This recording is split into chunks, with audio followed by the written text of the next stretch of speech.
Hello, my dear students. Good morning. I'm so sorry for being late. There were some internet issues, right? So without any further delay, I think we'll start, right? Okay. Okay. I'm the host, right?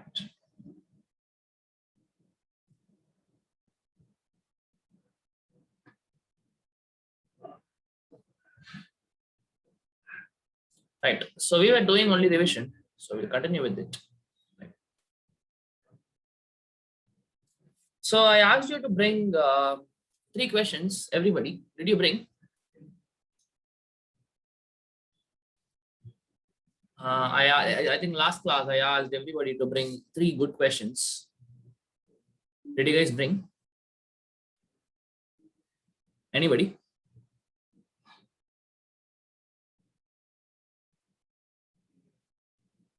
Nobody brought.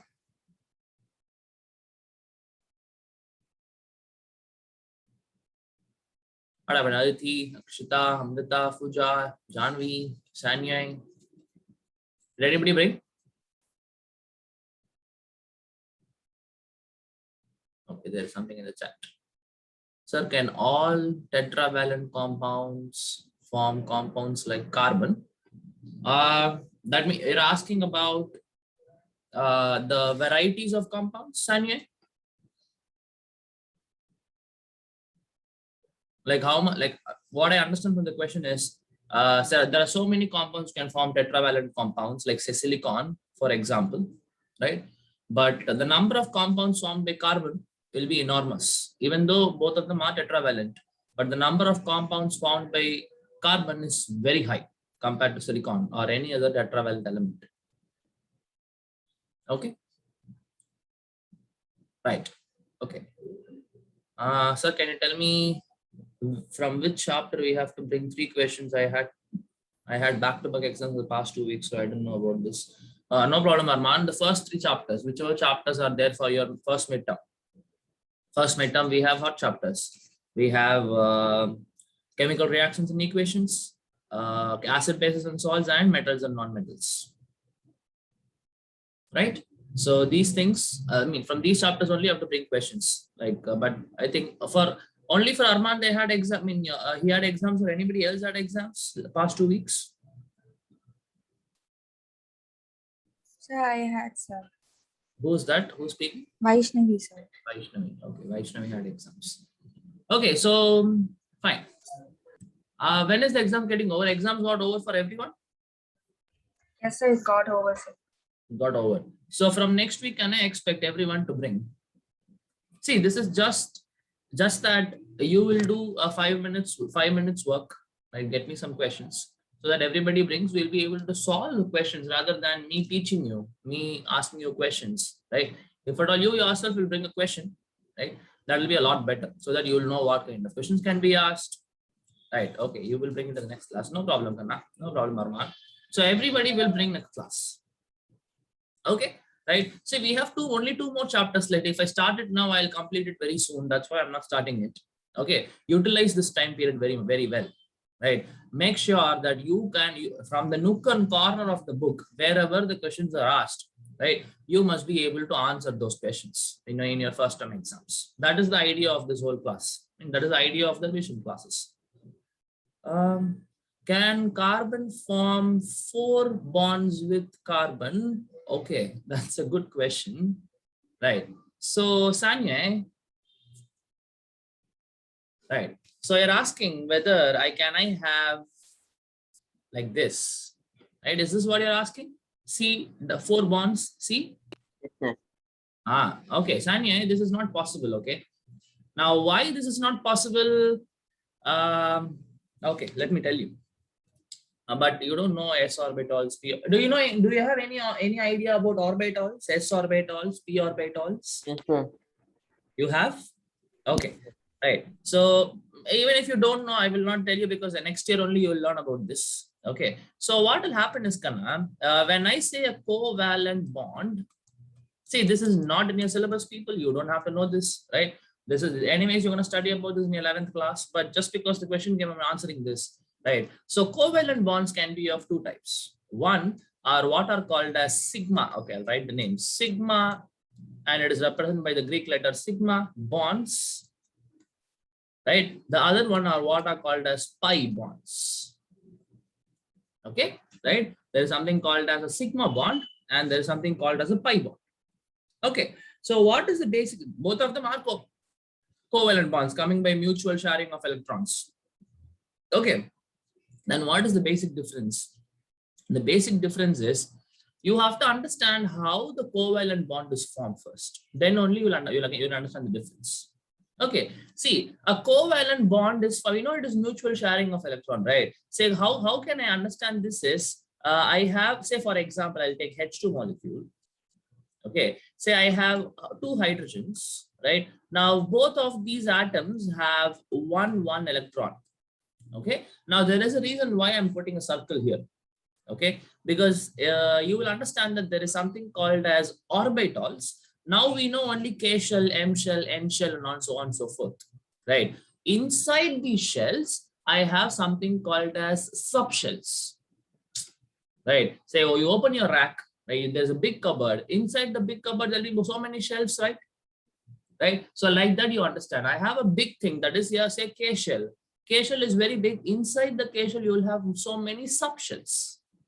Okay, now that subshells can be of four types: S, P, D, and F. Okay, so what happens is whenever a covalent bond is formed, I would say that these orbitals or these subshells have to overlap, right? So this S orbital, right? This S orbital will be spherical in shape. Okay, this S orbital will be spherical in shape. And if you look at the P orbital will be dumbbell shaped.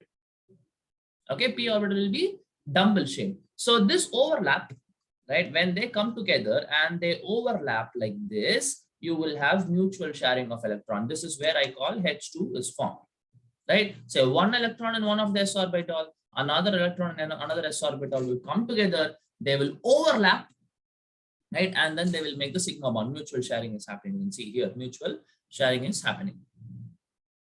Okay, now this is what is called as sigma bond.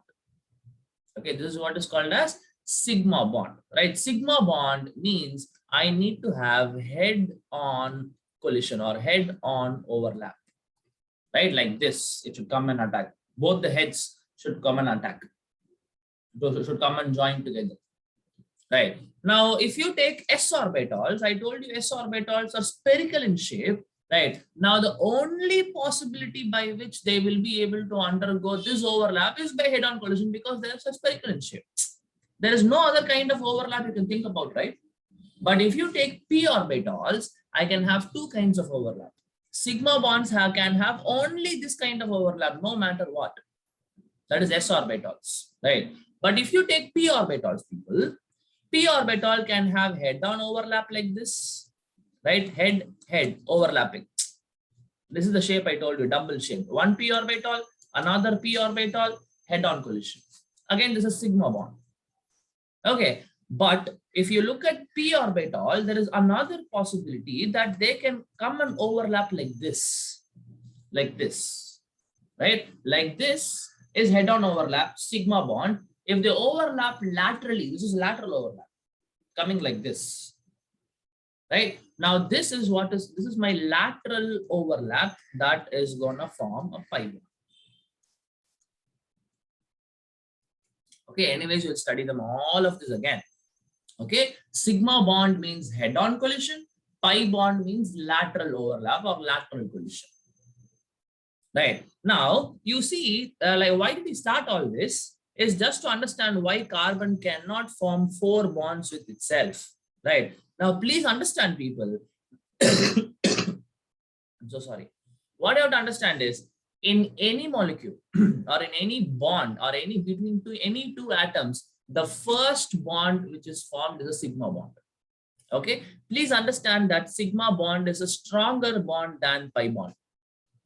Okay, sigma bond is a stronger bond than pi bond. Okay, why? Obviously, because the effectiveness of overlap, right? How much overlap is happening, right? How much overlap is happening is going to be based upon what kind of orbitals are there or how the overlap is happening, right? So if it is going to be head-on overlap, there is more effective overlap. right? If it is going to be head-on overlap, it is more effective, right? But if it is going to be lateral overlap, that it is not that effective. Obviously, more and more is the overlap, more and more is the strength of the bond. That is why we say, since I have head-on overlap in sigma bond, it is stronger a bond than compared to pi bond. Okay, it is stronger a bond compared to a pi bond. So what you have to understand is, right, in a molecule, if there is only one bond, single bond C, if I have that, this bond is a sigma bond. First bond is always a sigma bond. Okay, first bond is always a sigma bond. Now when I write C double bond C, right, that means the first bond is always a sigma, right? Now, and remember that sigma bond, irrespective of whatever be the compound, right? If there can only be one sigma bond between two atoms. That means what? In this case, one of the bond is sigma, the other bond cannot be sigma. There can be only one sigma, right? The other bond should be a pi bond. The other bond should be a pi bond, right? If I write C triple bond C, now you see that I have one sigma. I told you the first bond is always sigma. Whatever is extra I have, whatever the number of bonds extra I have, those becomes pi bond. So in this case, last case I had one sigma, one pi. In the first case, I had only one sigma. In this case, you will see that there is one sigma and two pi bonds. I told you the first bond is always sigma, the other bonds are pi. Right. Now this we understood. Right. Now this we understand. Now look at this. Right. See, this is my head-on collision. The first bond I'm talking about a case where C4 bond CZ. That means what? One sigma and three pi bonds should be formed. Okay, one sigma and three pi bonds should be formed. Now let us try to understand. Let us try to understand what exactly is happening, how this can happen.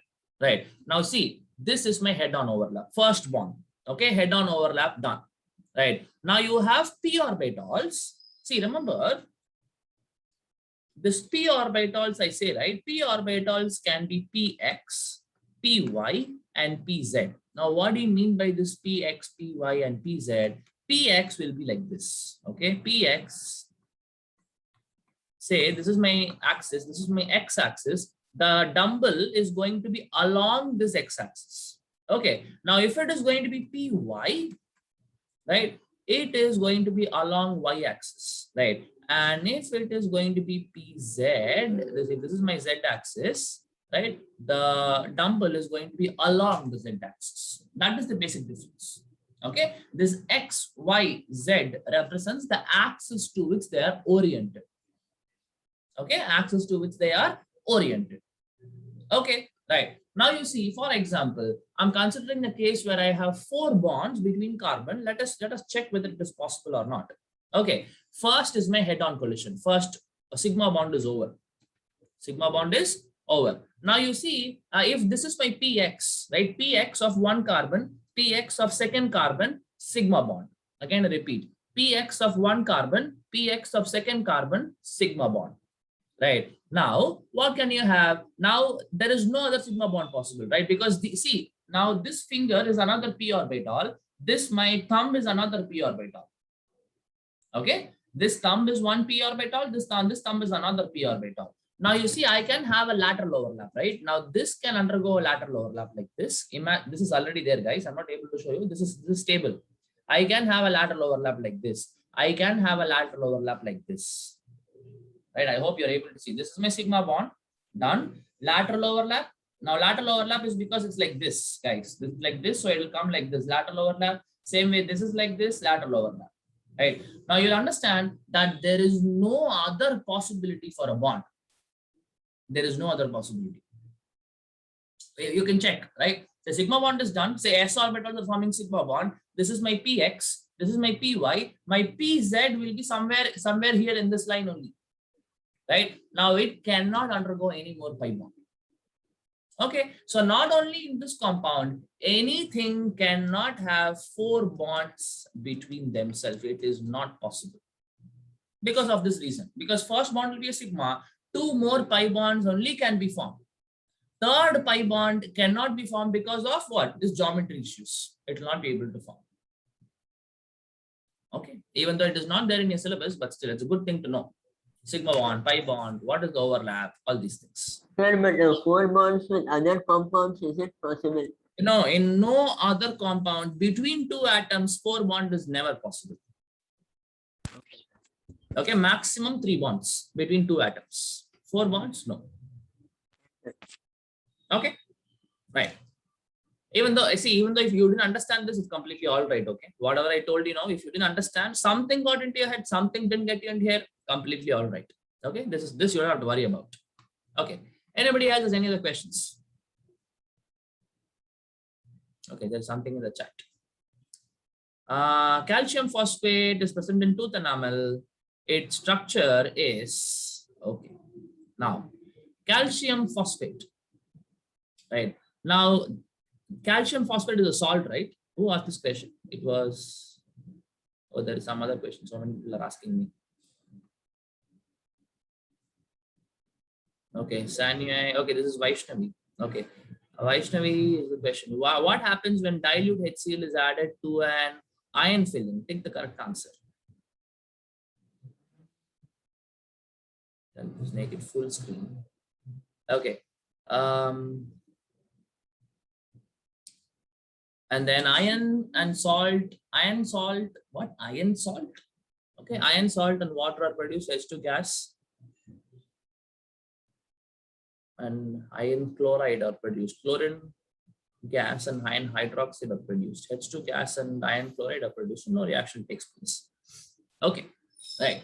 See, you have to understand whether basically what are they asking is, I have iron, a rod, and I'm adding HCl to this. Okay, I'm adding HCl to this. Okay, now the question is whether this reaction will happen or not. Now you tell me, guys, whether this reaction will happen or not.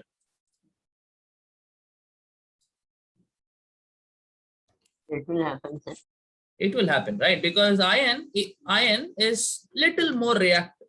Like, I will not say greatly reactive or not, but comparatively, right? Iron is little more reactive than H, right? So this displacement reaction can happen. We all know that this is going to be displacement, right? Okay, so obviously what is going to happen when I have a metal, reacting with an acid, what do I form, people? What do I form? Metal plus acid. What is the general formula? Metal plus acid will give me salt and hydrogen. Good. Metal plus acid will give me salt and hydrogen gas will be evolved. And the same thing only will happen here. We will form a FeCl2 plus H2 gas will be evolved.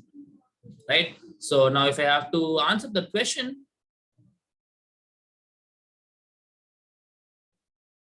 right? So if I have to answer the question, you can see that iron, salt, and water are produced.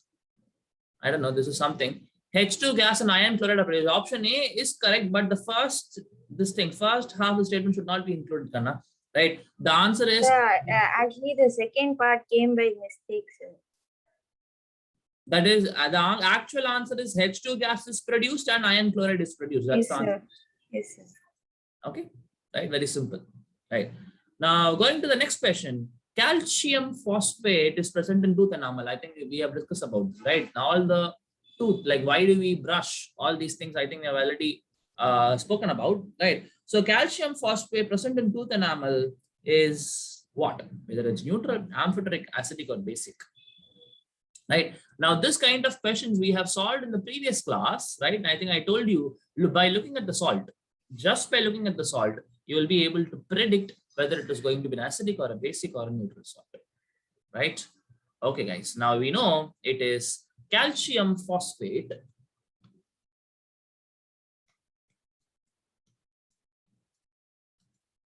Right. Now, first tell me, what ion does calcium, first I have to know the formula. Okay, we have to know the formula somehow, right? Calcium forms what ion? Ca2 plus. Okay, it forms Ca2 plus. What is phosphate ion? PO4 1 minus. PO4 1 minus. PO4 is correct. What is the charge? 2 minus. No, it is 3 minus. Yeah. Okay, PO4 3 minus is what is my phosphate. Okay, now I think we'll be able to easily get the formula right. Ca3 PO4 twice, because what? 3 will come here, 2 will come here. Right. So this would have been my what is that? The salt, the formula of the salt. Ca3PO4 twice, calcium phosphate. Anyways, fine. Now at least we know this. If we know this, we know what acid and what base are coming, right? Now I know the moment I form the cation, you add OH minus to this. Basically, you will be forming what? Calcium hydroxide. And to the anion, what will you do? H plus, right? So it becomes H3PO4. Okay, right? It is going to be H3PO4. Right? Because I told you, I hope you all remember, the moment you know what is the cation and what is the anion, to the cation, add OH minus, it is going to give you what base you had, right? And to the anion, you had H plus, and see what is the formula. Like you can remember the formula. You can easily guess the formula, right? 2 will come here, 1 will go there. CHEOH twice. Same way, 3 will come here, 1 will go there. So H3PO4. Right. Now we know calcium hydroxide is a strong base, and this H3PO4 is also a strong base, strong acid. Okay. Calcium hydroxide is a strong base, and H3PO phosphoric acid is a strong acid. Right. So that means the salt should be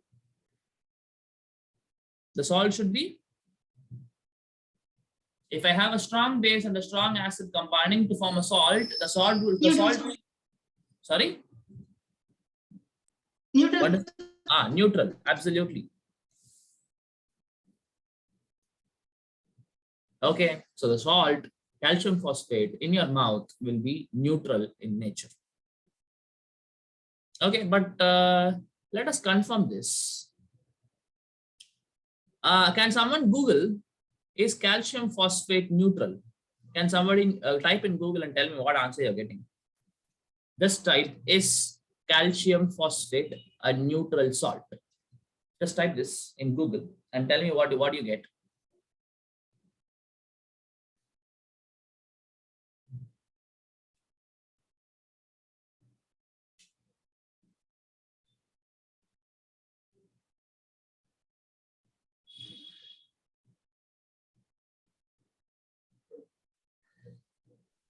It gives base. Right. Yes, sir. Is neutral only? Sorry. Is this neutral only, people? Calcium phosphate? Sir, it is basic, sir. Basic. Yes, I sir. expected this. Guys, just one moment. Okay, just give me a minute.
I'm so sorry, guys. There was an important call. I need to attend it. Okay. Gently, I don't do this. Okay, but this is a student who calls me from foreign. Okay, he's from Canada. Anyways, so I had to take that call. I'm so sorry. So you are telling that calcium phosphate is basic, right? That's what you told me, right? Calcium phosphate is a basic salt. Is that it? Yes, sir. So what that means? What is the mistake we did here? Can someone tell me? In this CaOH twice and H3PO4, there is some mistake we did. How can this be basic? What is the mistake we did? The phosphoric acid is weak. Correct. Right. So phosphoric acid, generally we say it is a strong acid, but yeah, compared to HCl, H2SO4, HNO3, H3PO4 is a weak acid. Okay. Compared to HCl, HNO3, and H2SO4, which are very strong, compared to this is very weak. Okay, compared to this is very weak. Right? So that's why we see that strong base, weak acid, the together whatever it is going to make is going to be a basic salt. That's why I wanted to check. Okay, H3PO4, I was not sure. That's why I wanted to check. Right? And that is the reason why, so your tooth enamel, right? The calcium phosphate is there in the tooth enamel, right, will be basic, right? So the moment you start eating food, right, now that pH will turn acidic, right? That pH will turn acidic. That is why you wash your mouth, you brush your teeth, your toothpaste is basically a base. Okay, the toothpaste which you use, Colgate or whatever it is which you use, right? All of them are basic in nature. Why should I use a base? Because the moment you eat food, food makes your mouth acidic, right? So you have to come back to this basic thing, right? It has to be coming back to this basic stuff. So what should I do? I have to dilute it by using water or make it basic by brushing, right? All these things has to be done, right? Fine. Any other questions? Anybody has?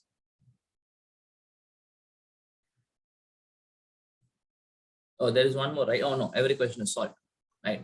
Anybody else has any other questions? You wrote on your exams, or I didn't know this, right? Like this, anything you have?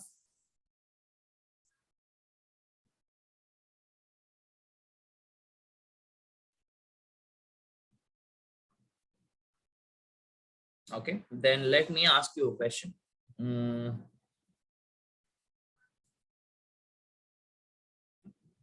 Okay, rusting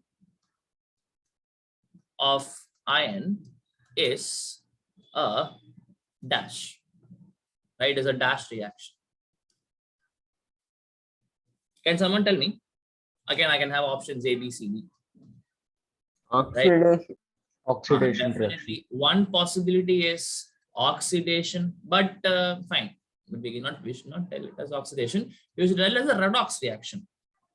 Okay. I told you when I started doing this class, okay, when I started teaching in chemistry, that no reaction in chemistry can only be oxidation, right? And no reaction in chemistry can only be reduction. If oxidation happens, reduction will happen simultaneously. Okay, that is why but in the options, right, in the options, if you don't see redox, right, and if you see only oxidation, you tick that answer. Again, I'm repeating, right? The exact answer to this question is a redox reaction, or rusting of iron is a redox reaction where both oxidation and reduction will happen, right? But in the options, if you don't see redox and if you see only oxidation, right, tick that answer only. And if you see only, like say, for example, you have oxidation, reduction, something, right? Something you tick oxidation as the correct answer. Okay, but the correct answer should be both oxidation as well as reduction. Okay, how can someone tell me how is it a redox reaction, guys? Where reduction is happening here?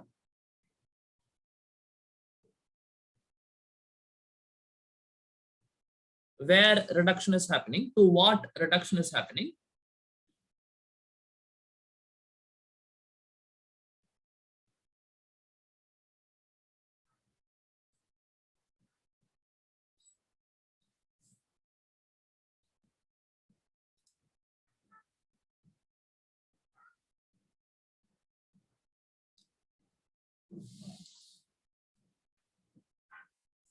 Okay, see, can someone tell me what is the rusting of ions chemical equation?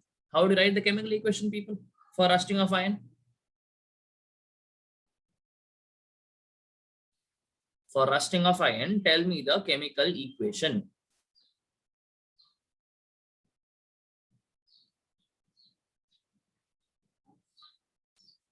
Is someone telling something I'm not able to hear?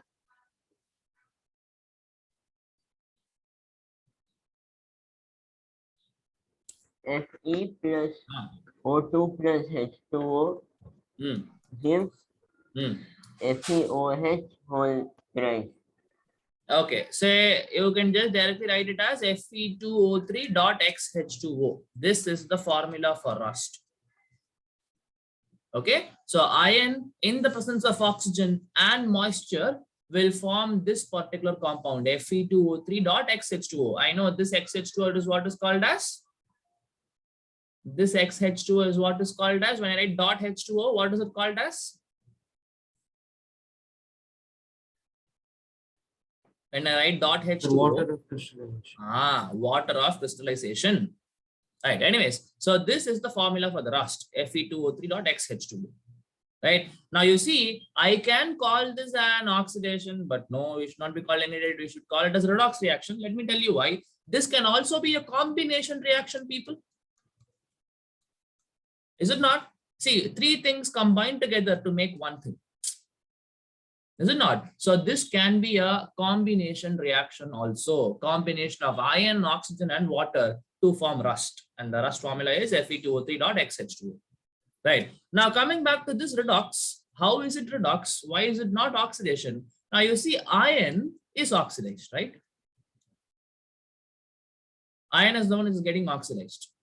Correct. Right. You can see that to iron, I add oxygen, so it becomes oxidized. Right. So I told you that it is a redox reaction where so somehow reduction has to happen. Where is reduction happening? Please understand that oxygen is the one which is undergoing reduction.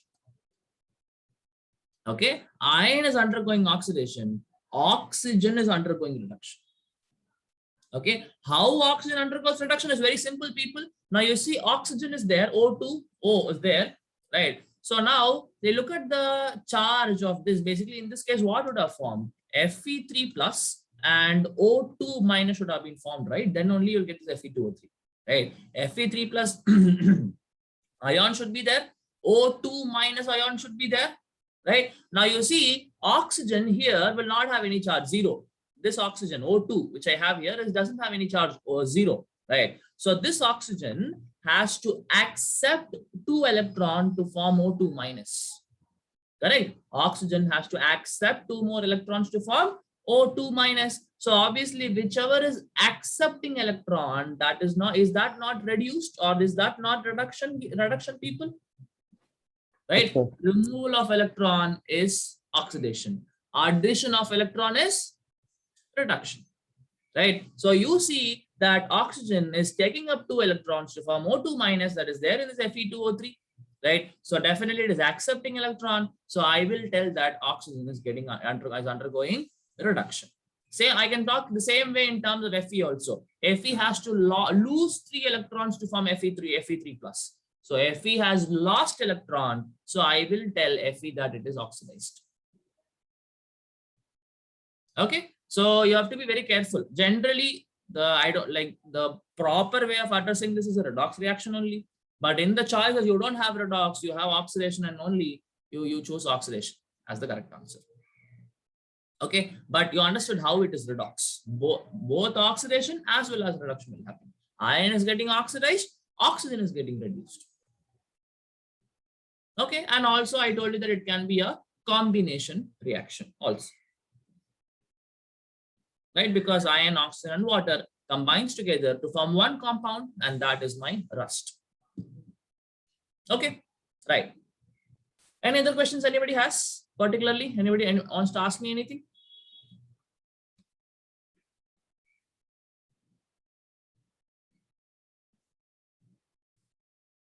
Oh, 1 second, guys.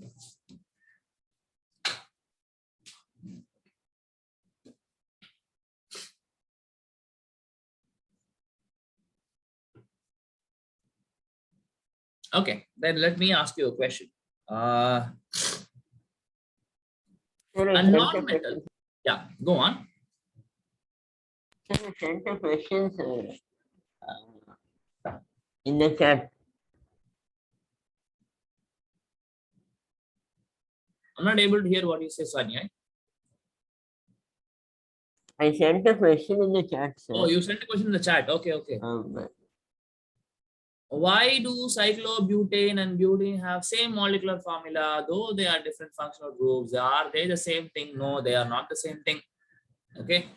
Cyclobutane and butane, both of them have C4H8. I know they have the same. See, that is what is there. There is something called as isomerism, Sanya, right? And you will study about this in your 11th class.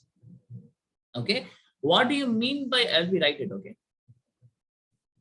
The answer to this question which you're asking me is there is something called as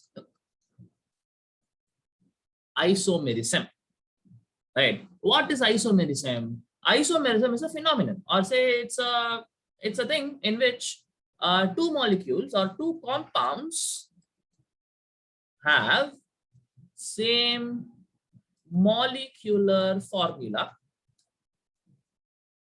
but different structures, right? Two compounds having the same molecular formula. So the example is C4H8. That is what Sanya is asking. Okay, so I have this C4H8, but how you arrange these atoms, what kind of structure this particular molecular formula can have is so much different. How can it be different? C4H8, I can write butene. Right? This is my butene. Do not worry about the names. This is butene. I would say this is but-1-ene.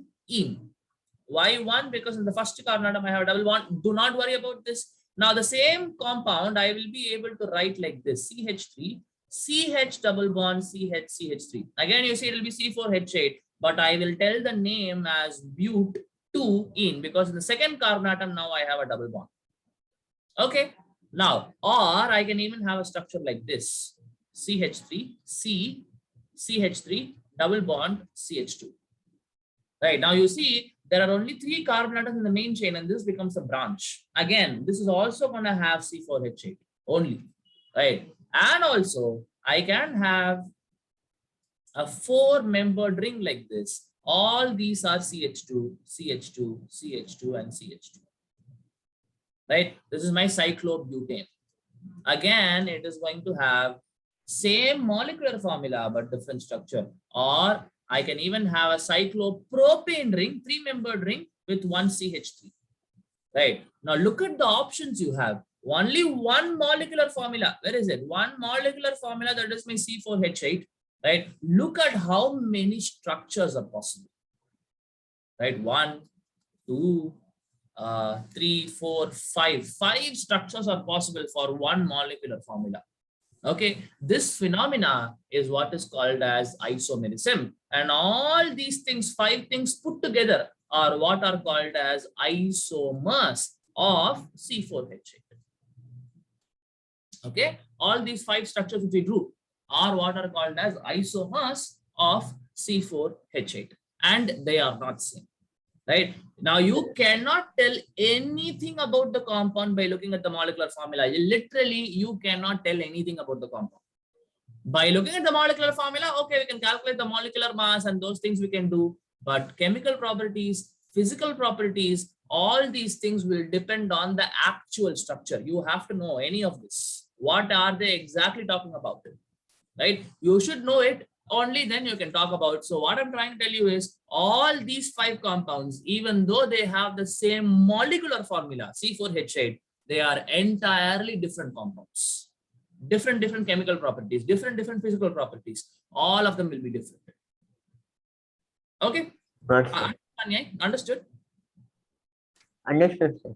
Yeah, good. But again, this is not there in your syllabus. All of these you will be studying in 11th class. Okay? Right?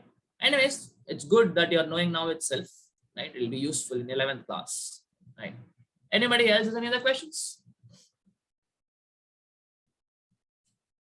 Sir, can you explain once more that how is rusting apparent oxidation reaction? I mean redox reaction. Sir. Oh, how is it a redox reaction? Okay. Yes, sir. Basically, a redox reaction, from the name itself, we can understand that both reduction as well as oxidation should happen simultaneously in the reaction. Okay. Now, it is very easy for us to understand that in this particular reaction, iron is getting oxidized, right? It's very easy for us to understand why. Because in the reactant side, iron was alone, but in the product side, iron is with oxygen. That means what? To iron, I have added oxygen. Correct? Right? So that means, can I say iron is getting oxidized? Is it okay till Yes. now? Yes, sir.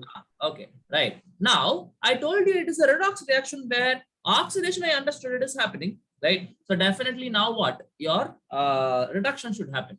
Okay, for that purpose, I am telling you that oxygen is the one which is it's undergoing reduction. Right?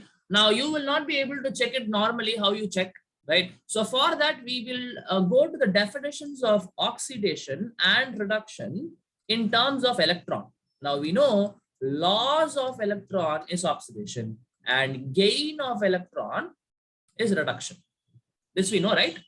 Okay, oxidation is loss of electron, reduction is gain of electron. Now see what is happening to iron, right? Iron here has zero charge, right? Iron has zero charge in the reactant side. It is becoming Fe3 plus. Now how this would have been possible? This would have been possible if Fe lost 3 electrons, right? Okay, this would have been possible. Fe3 plus would have been formed if iron has lost 3 electron. So now just look at this. If something is losing electron, I will tell that oxidation is happening. So iron is oxidized. Why? Because it is losing electron. Okay. Now you see in Fe2O3, I told you that I have Fe3 plus ion and O2 minus ion. Fe3 plus, I have understood how it is forming by ion losing 3 electrons, forming Fe3 plus, so oxidized.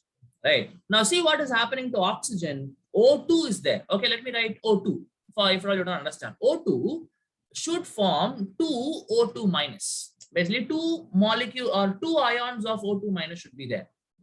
Right. Now, what should I understand? Obviously, for one O to become one O2 minus, I have to add 2 electrons. So for 2 O2, I mean O2 to become O2 minus, 2 O2 minus, I should add 4 electrons. Or if you don't understand this, just write O plus 2 electrons forms O2 minus. And write that, multiply this by 2 everywhere.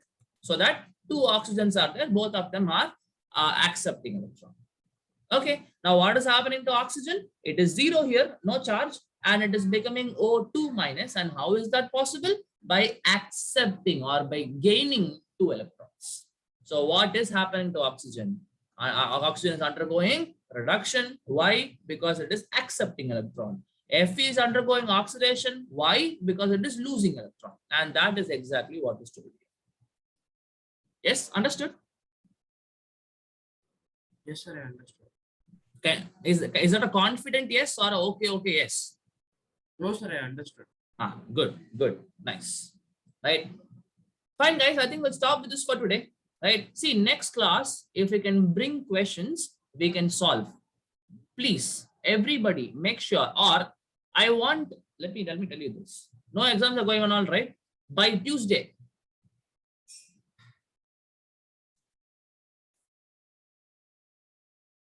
Right? By Tuesday, all of you must have submitted 3 questions on my WhatsApp. Tell your name, sir, this is me, and these are my 3 questions, and send me 3 questions. Answers you don't have to send, only questions.